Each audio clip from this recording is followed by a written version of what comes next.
Good afternoon, everyone. It's May 1st, 2019. I'm Eric. I'm here at the shtfplan.com. If the U.S. economy is so great, why are so many workers miserable? This comes from Max Slavo. Now, over on Zero Hedge, there is an article talking about how great the economy is. However, reality says something completely different.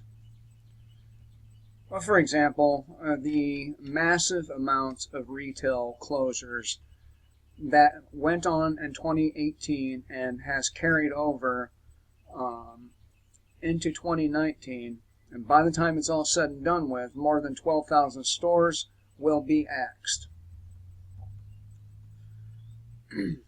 I'm a Generation Xer. I don't know about millennials and Generation Z workers, but the reason why American workers are so fucking miserable, and they are, I mean, it's no wonder people come and get off work at night and drink as much beer and smoke as much pot and pop as many pills as possible, because essentially they're treated as if they're owned by their employers. Millennial and Generation Z workers are becoming increasingly miserable with their jobs and careers. Since we are told several times a day by the media that the economy is booming, why are so many young workers so disastrously melancholy all the time? And it's not only young workers. I'm not young.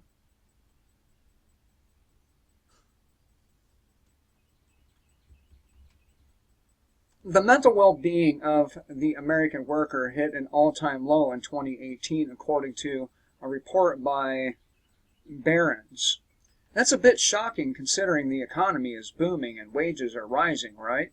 Well, wages really aren't rising that much, and much of the consumer spending is being put on credit cards, creating a vicious cycle of depression and consumerism that will repeat for a lot of folks. And you can never, ever get enough of what you don't need. You can buy the Lamborghini, you can buy the Porsche, you can buy the 6-bedroom house, you can buy all that shit. At the end of the day, if you're an asshole, you're still going to be miserable. Am I a miserable person? No, I'm not. I'm not miserable. I'm kind of neutral, okay? I don't have extremes of happiness and extremes of misery. I'm kind of right there in the middle. And I try to be that way with everything. I do admit sometimes my temper gets the best of me.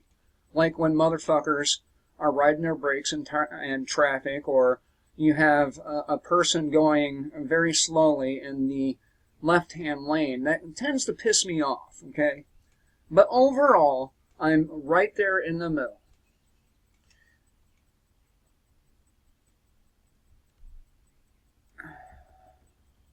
And I don't own a bunch of shit. I do have 2 flat-screen TVs, an Xbox 360, an Xbox One, 4 computers, 5 cell phones, and 1 tablet. I have 1 car and a closet full of worn and tattered clothes, and I'm still not miserable. I've never been more financially worse off than I am now, and I'm still not miserable. Just saying. I've put everything into this channel, and whatever the consequences are going to be, I will live with. All right? I put all of myself into getting up every day, well, almost every day, and dragging my ass to this computer just to find more and more bad news. It gets to wear on you. Okay, so why are we constantly being told everything is fine? The mainstream media loves to say that the U.S. is nearly 10 years into the longest economic expansion in history. Unemployment is the lowest it's been in almost a half a century. And employees have more job choices than they've had in years. But there's just one problem. This is not actually truthful. When taking all of the data into consideration, sure, unemployment is seemingly low the way the government calculates it. But there's a reason for that. 102 million Americans are no longer in the workforce, and therefore unaccounted for. Michael Snyder, who owns the Economic Collapse blog, says, in quote, "Sadly, the truth is that the rosy employment statistics that you are getting from the mainstream media are manufactured using smoke and mirrors." Why would they do that for Donald Trump if they're not on his side? You would think if they actually want to destroy Donald Trump, they would dump all that economic data right out into the open and tell the people, hey, Donald fucked things up bad. Look at this shit. And the mainstream media could get away with it because people are stupid enough to believe them.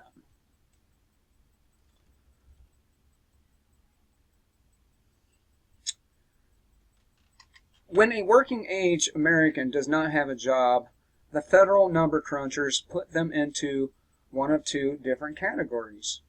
Either they are categorized as unemployed, or they are categorized as not in the labor force. And I went over this when Michael Schneider put this article out. That could partially explain the misery some are feeling, but those who have jobs aren't happy either. They're often reeling from student loan and credit card debt. Being depressed makes shopping feel like a solution. And not just shopping, but cocaine, pills, you name it. And I don't have a problem with people doing drugs. But are you doing them because you want to expand your consciousness? Are you doing them to escape? There's a big difference. If you're doing them to escape, you're never going to.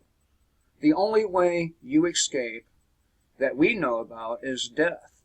And we don't even know that you escape then, do we? Just saying. Being depressed makes shopping feel like a solution, but when the bill comes, the depression once again sets in, making this a difficult cycle to break for so many just trying to scrape by. And the same thing goes for doing these drugs to escape. Once your drugs are gone, reality sets back in, and you do what? You chase that drug to escape more.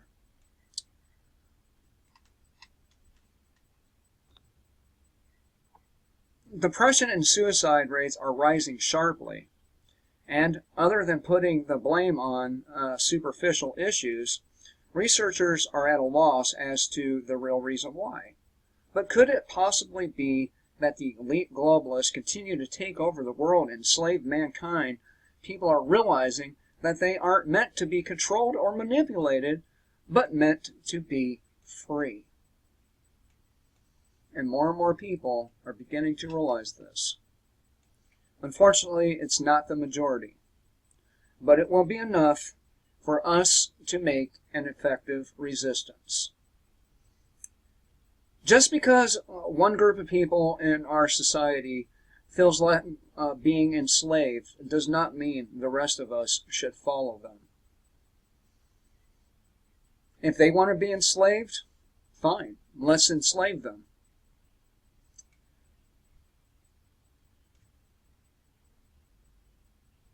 There's something we are all missing all around the globe.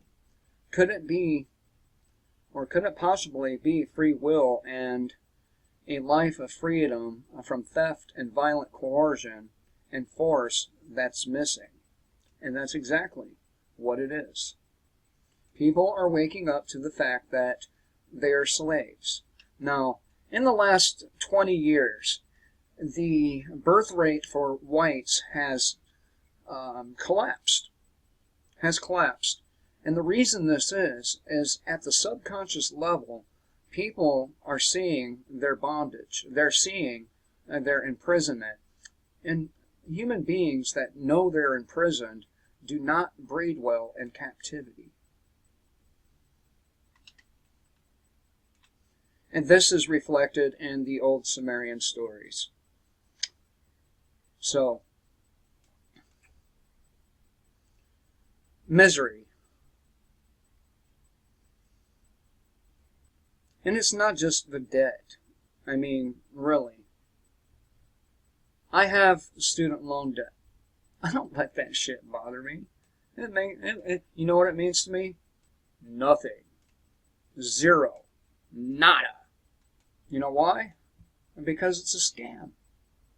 If it were a loan between myself and one of my buddies, this shit would have been paid back.